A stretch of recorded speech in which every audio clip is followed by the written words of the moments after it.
So how did you take up fact checking and how do you see its emergence? We started facing the problem of fake news everywhere in the country. Not misinformation or disinformation, but malinformation. Absolutely. We'll just talk about that a bit. The one policy is YM, which is your money, your life. So any claim related to your money or your life, using those tools in your practice needs some kind of expertise.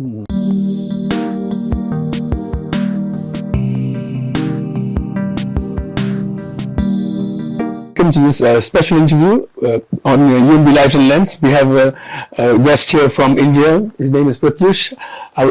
He's a chief fact checker at Press Trust of India, who are our partners in a program that we're doing. I'll let him explain his purpose for being in Bangladesh and also some background on his career. So Pratyush, why don't you introduce yourself a bit? Yes, thank you very much for inviting and having me here in Bangladesh, in Dhaka. My name is Pratyush Ranjan. I am the head of digital services and fact checking at Press Trust of India, which is India's largest and the most credible news agency. We have a unit, fact check unit, PTI fact check in PTI, and we started 2 years back. We have a team of 7 people. We do fact checking in every category, and we are the partners for IFCN in India. IFCN which is International Fact Checking Network. With IFCN, there are 170 plus fact checking units from across the world are connected, and we are here in Dhaka, and as you know that we conducted 2 days workshop in your newsroom with great, wonderful and very intelligent journalists we met day before yesterday and yesterday. So the sessions were very engaging. So basically the entire project is like that. PTI and UNB, both very renowned news agencies, we decided to join and launch a project to help UNB in fact checking and to help UNB set up a fact checking unit so that UNB grows in this domain and become IFCN signatory in the coming days, in 5-6 months or 1 year. And from here also, it's a big project for PTI. And we have decided to go to 3 countries. So first we came to Bangladesh, and then we'll go to Nepal and Sri Lanka to conduct the same news verification sessions in 2 different organizations in both the country. But let me say that my experience, our experience was amazing when we conducted the workshop and the sessions in UNB newsroom. And I'm very hopeful and I'm very glad that we decided to come here this time and conduct these kind of sessions. So wonderful. Great. A pretty new avenue in journalism that has emerged. You seem to be a very experienced journalist who probably came to fact checking maybe mid-career or well into your experience as a journalist. Right. So how did you take up fact checking and how do you see its emergence? So as you said, I started my career as a journalist in 2003 and 4. I started my career from a news agency. Then I moved to TV, and then in 2004 I moved to digital journalism 20 years back. So that was the time when digital was actually it was nowhere. But I started working in digital journalism. I started enjoying because of the two-way communication and the space problem is not there. All these things, so many issues were there. So after that, in 2016-17, in India, we started facing this issue of fake news, misinformation everywhere. It was the time when social media platforms were rising in India, like many other big internet giants, you know. So we started facing the problem of fake news everywhere in the country, and people started losing their lives because of unverified information which was being shared by many people without thinking or giving a second thought why we should share all those unverified information or misinformation. So it started happening. Then Google News Initiative in India, they started a program. They selected 40 people from across the country. Those were bilingual people, good in Hindi and English.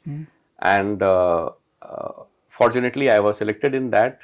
So in 2016 and 17, we had a very detailed training sessions in India by Google team, and we got the certification. So I am a fact checker associated with Google News Initiative India Training Network as well.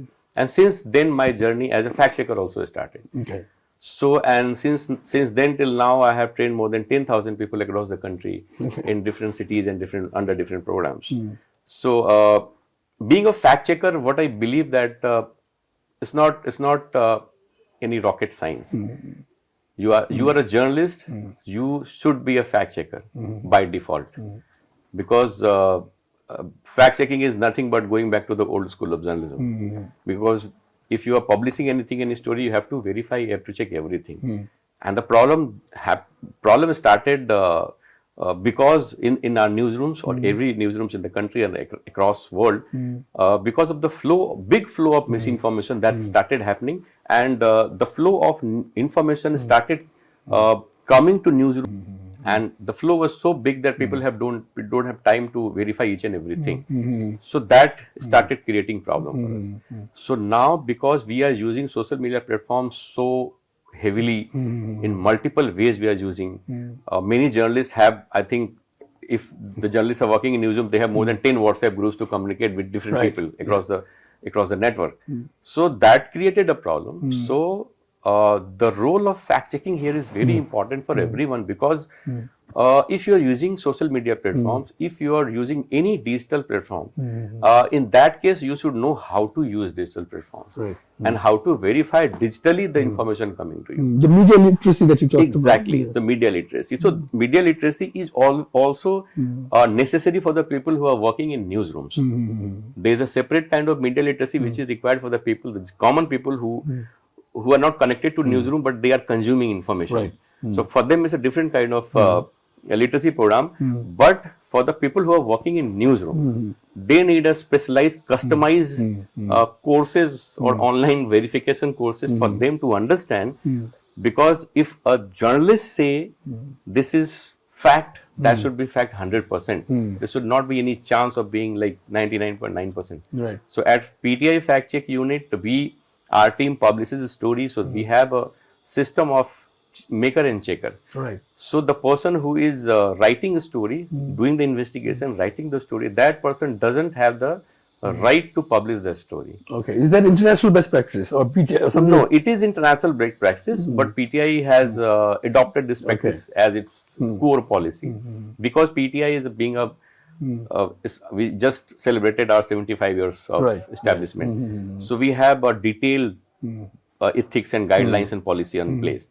But I mentioned about IFCN, International Fact Checking Network. They have 5 principles which are very strict, and every IFCN signatory should follow those principles to get the certification every year. So they give the certification for 1 year, and for the next year you have to reapply for next certification. So every year they check the entire production done by you as a fact checking unit.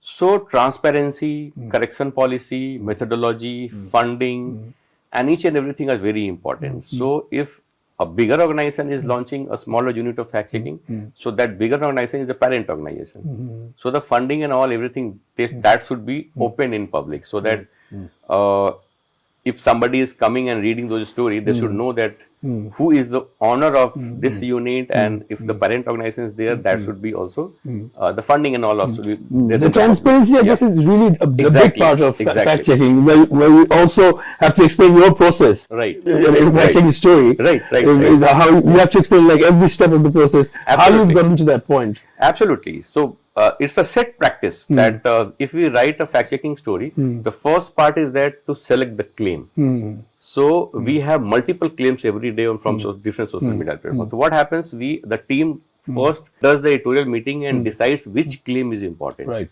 So yes, I have discussed this on training sessions also, that we follow some policies. The one policy is YMYL, which is your money, your life.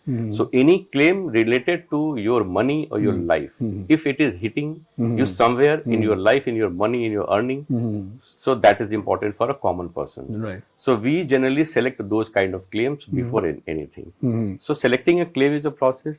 Then assignment to the person who will be doing the investigation. Then the investigation part is another very important. How are you investigating that claim? How do you reach to the first-hand information, first-hand source to debunk the claim?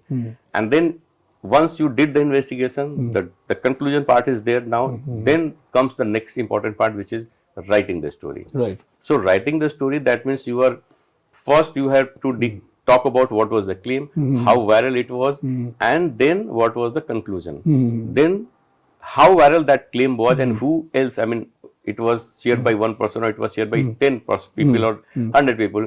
We need to mention that because sometimes what happens, one claim is shared by many people. So we do that and then we start writing about the investigation and we write the copy in a way that if a very layman or very ordinary person who generally don't read such kind of articles, if they are reading that story, they should very clearly understand how it is written and how the investigation was done. Right. So it is written to that person, that manner. And then the conclusion part. So the idea is that anyone who is reading the story should know what kind of investigation was done, who was reached out, how the conclusion was made, and how the story is written. This every fact-checking unit connected to IFCN, more than 170 across the country. Everyone is following this practice. Right. Yeah. The other thing is that some of the tools that you get to use in fact checking, these digital tools, there's OSINT and all that, which makes it more fun for the people doing it. Like as you mentioned, it is also part of going back to the basics of journalism. But these tools have made it a bit more interesting. So talk about that a bit. I mean, how you get to use these tools to make the process more interesting. So it's in two parts actually. Some tools are very basic and everyone should know it. Some tools are not basic. Using those tools in your practice needs some kind of expertise. Like you have Google Lens. Google Lens is a very basic tool. You apply Google Lens on any photo or video to get if the photo and video were used some times back in some other context and real context, and that photo and video is being shared in a fake context right now, you can get a detail from there. But sometimes there are tools like SunCalc or Google Earth. These tools needs expertise to use the tool and get the right information from that tool. That is very important. So what I say that if a journalist is working in a newsroom and if that person knows how to debunk fake images or edited images or the images being shared in wrong context with the use of Google Lens, if that person knows about InVid tool, that is very helpful to debunk the edited videos, or there is a tool called YouTube Data Viewer. So these are the 4-5 basic tools are there. If you know everything about these tools, your 70% job is done. Right. So different kind of claims which actually need some expertise, that is not rampant. If somebody is working as a fact checker, that person should know each and everything about all these tools. If somebody is working as a journalist, but that person should know the basics of the fact checking, in that case you can go and talk about these 5 or 6 basic tools, their job is done. The geolocation and also I think these are the more... Yes, that goes into deeper side and that kind of claims you get sometimes which is not just the old photo and videos being reshared in a wrong context or in a new context, which is... So they will need to verify something that is very new. Yeah. Live. Sometimes what happens, people hide their real name and real identity, and they keep sharing the old and edited videos or deep fake videos to find the details of those people or those groups. If you are working in that direction, you need to know the OSINT tools and all. That is very important. But one more thing is there that there is a limitation also. So a fact checker cannot check everything, which is not possible, because the fake news army is using all kind of technology and tools. They are creating fake news. Tools are there to create deepfakes, but many tools are not there to help you debunk those deepfakes. Right, right. So it is very important. That is why I talked about also in the workshop that Intel is working on this thing. Many other, Microsoft is also working on this. So they are working to develop those kind of technology so that debunking the deepfake videos or AI generated videos will be easy using those tools. But I think it will take time. Till the time we fact checkers will have to face the music. And talking about facing the music, being fact checker in India, which because of the scale of the market, Right. you can just talk about the scale of the market, which is most of us don't have any idea. Absolutely. Yeah. On the surface, that makes it more difficult. It is difficult because, as you said, 140 crore people are there in the country. Multiple languages. I mean, if you count unverified, unlisted languages, it's more than 200 Right. across the country. So we say in general that after every 100 kilometer, 200 kilometer, the language changes in India. And the the media market also is very yes, developed in and the many mobile states. penetration is really becoming is going deeper and deeper. Internet population is also rising. So right now we have 750 million people who are online, who use internet, and that number is going to be more than 1,000 million in the coming 2 years. That kind of number we have. So everyone is using internet. The problem is that PTI is 17th IFCN signatory in the country. Okay.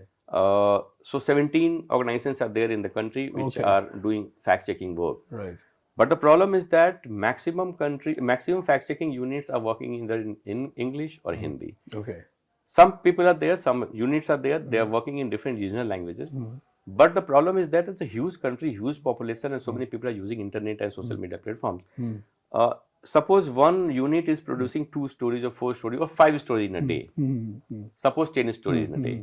So 17 countries into 10 is like 170 story per day. Right. Yeah. If you go to 170 story per day, many duplication is also there. Duplicate stories are there. Like I am also doing the same claim, and that other units are working on the same claim. Right. So if you remove the duplication part, the number goes to like 50.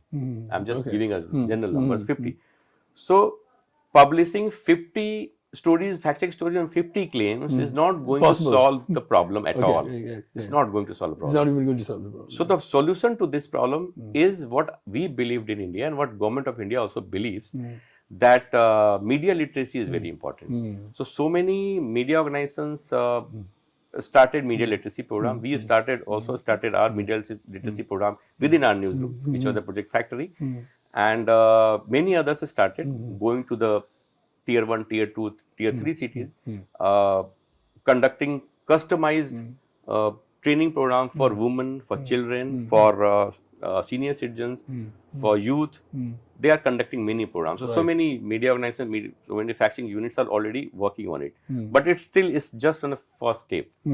So the idea is that 10 media organizations are working in this area, but the country is so huge that it is the need of the time that government should also become the part and help the fact checking unit should help the government to deal with that. to reach out to the people who are living in tier 3 and tier 4 cities using internet, using a mobile phone, but they don't have the literacy to understand what is coming to them. Is it verified or unverified?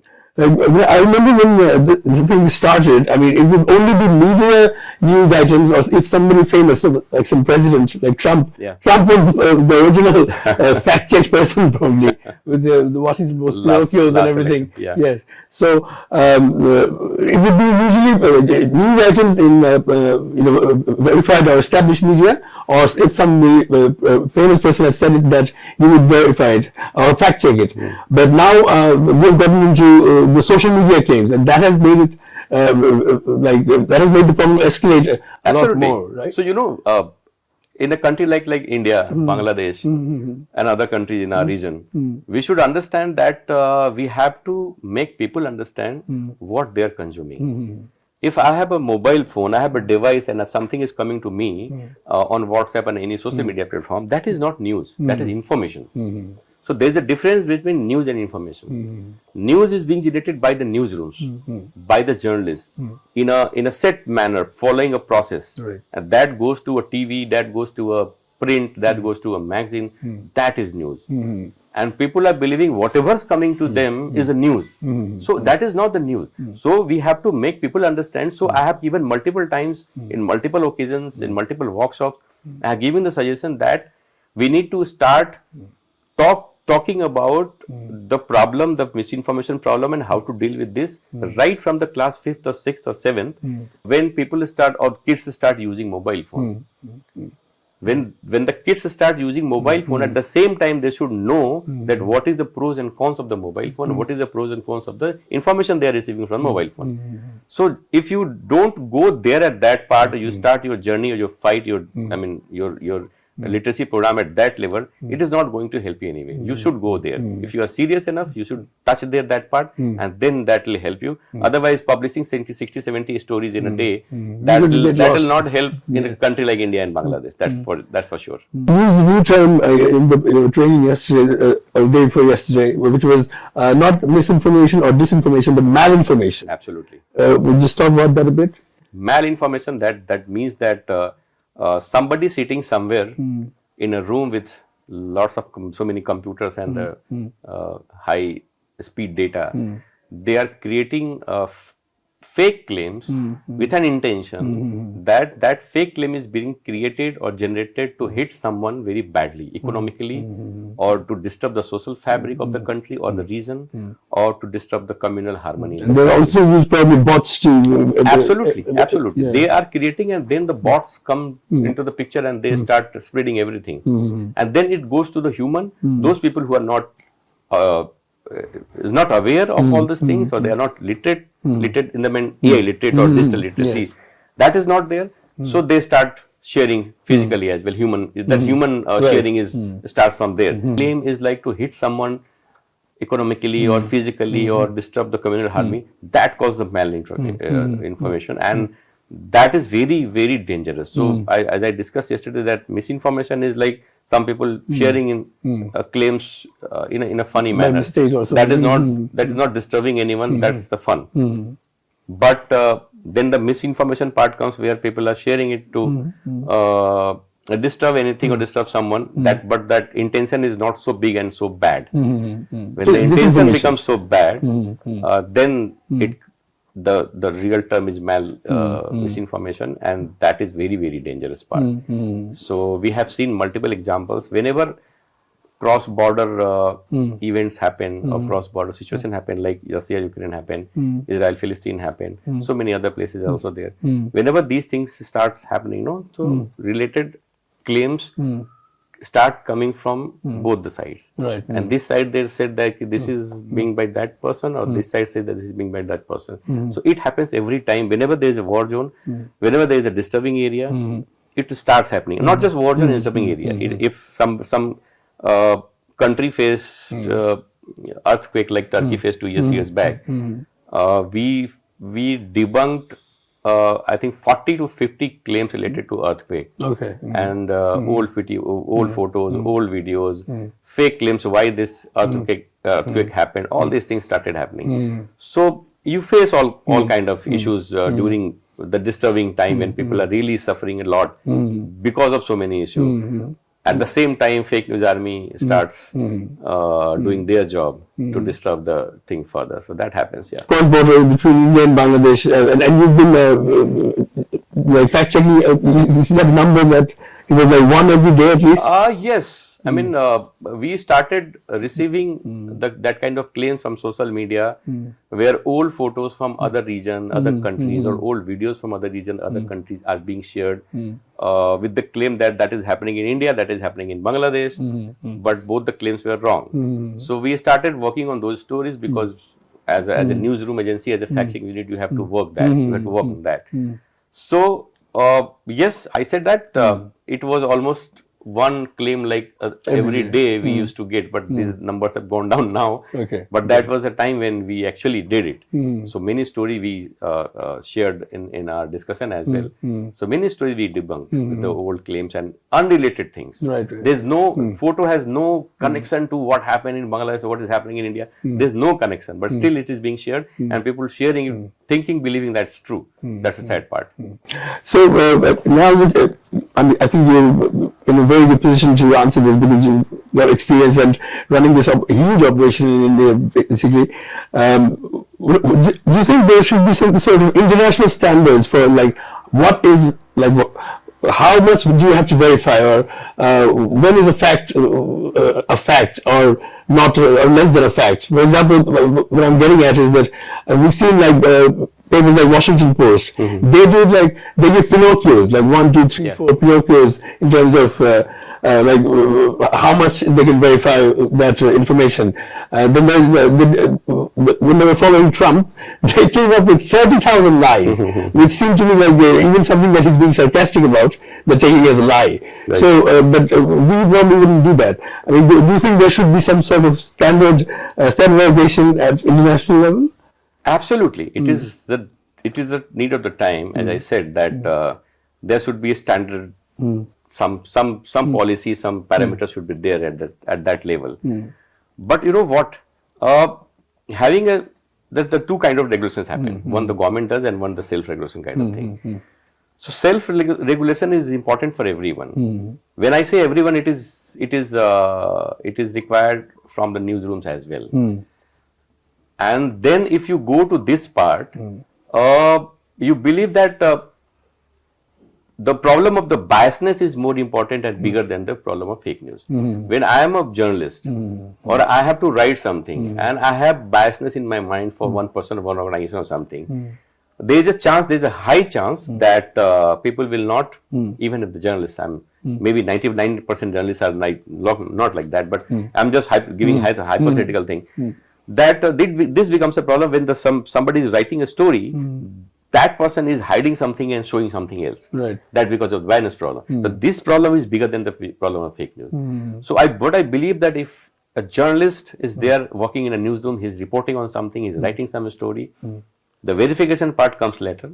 First, clear the biasness, write the perfect story, showing the both side of coins, and then write a story. Then whatever fact you are giving in the story, you have to verify everything. But before verifying the fact, please clear your biasness. Okay. That is very important. Okay. Yeah. Is there anything else that you would like to maybe touch upon before we end? Like, for example, the program with IFCN and absolutely. This is the project that we started. IFCN gave us the project, which is the name is the Grow by Growing Others. Okay. So we gave a project idea. Objective was that to help, because in India there are 17 units are there.